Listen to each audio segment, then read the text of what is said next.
Alright guys, so we're talking about the chest up, bum back cue.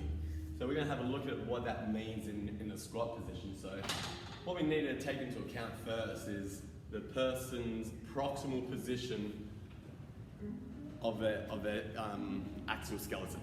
So what do you mean by that? Where the rib cage and the pelvis and the spine kind of sit in a neutral state. Now, it's very broad, but there are certain things that we want to see.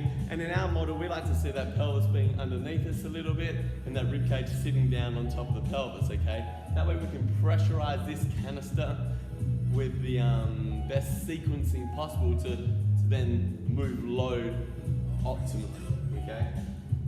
Now, what we see normally is people coming in an extended state, like an extension bias, a stress pattern, if you would.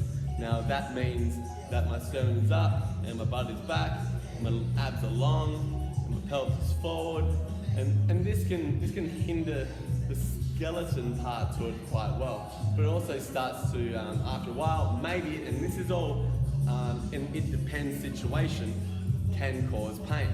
Okay, in many areas of the body. So what we want to see is the athlete bring the pelvis underneath and the rib cage translating back down towards the pelvis.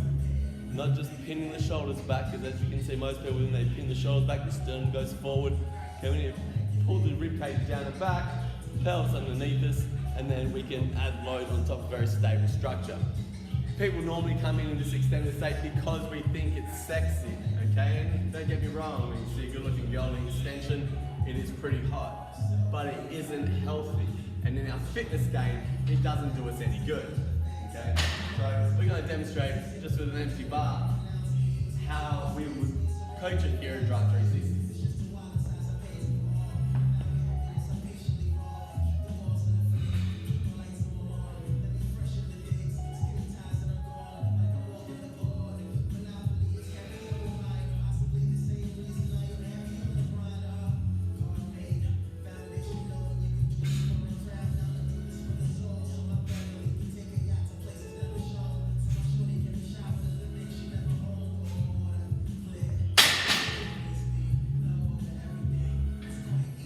Now we're going to demonstrate where this cue breaks down, okay? When we tell the athlete,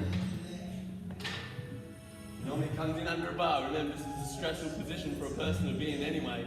I'm loaded up and I'm fatiguing. If I tell them to keep their chest up and their butt back, we end up with this big extended curvature of the lumbar spine, okay? A lumbar lordosis. When that drives down to a deeper point, I then get this butt wing that happens and then I pull back up.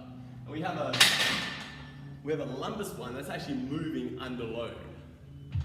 Now, I don't know about you, but I'd rather have a lumbar spine that's nice, strong and stable, and my hip joint doing most of the work, or the big ass muscles doing most of the work through that squat. So, let's not get the client to keep our chest up and push the butt back.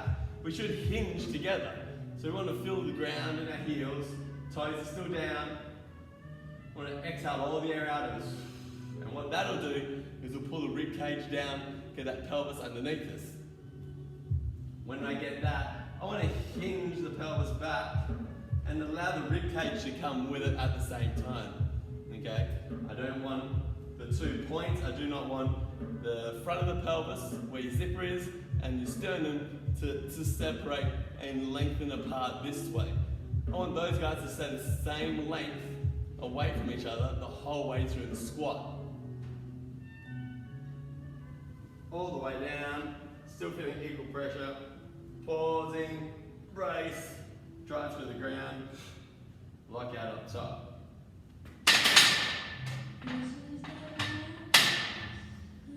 Nearly lost it. Give it a go, okay? What you'll find out is that this cue will gain you more mobility through your squat, okay? You'll get deeper.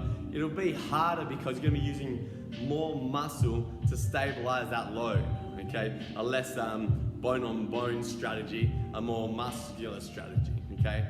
And I know which I'd prefer. Well, I do know which I'd prefer.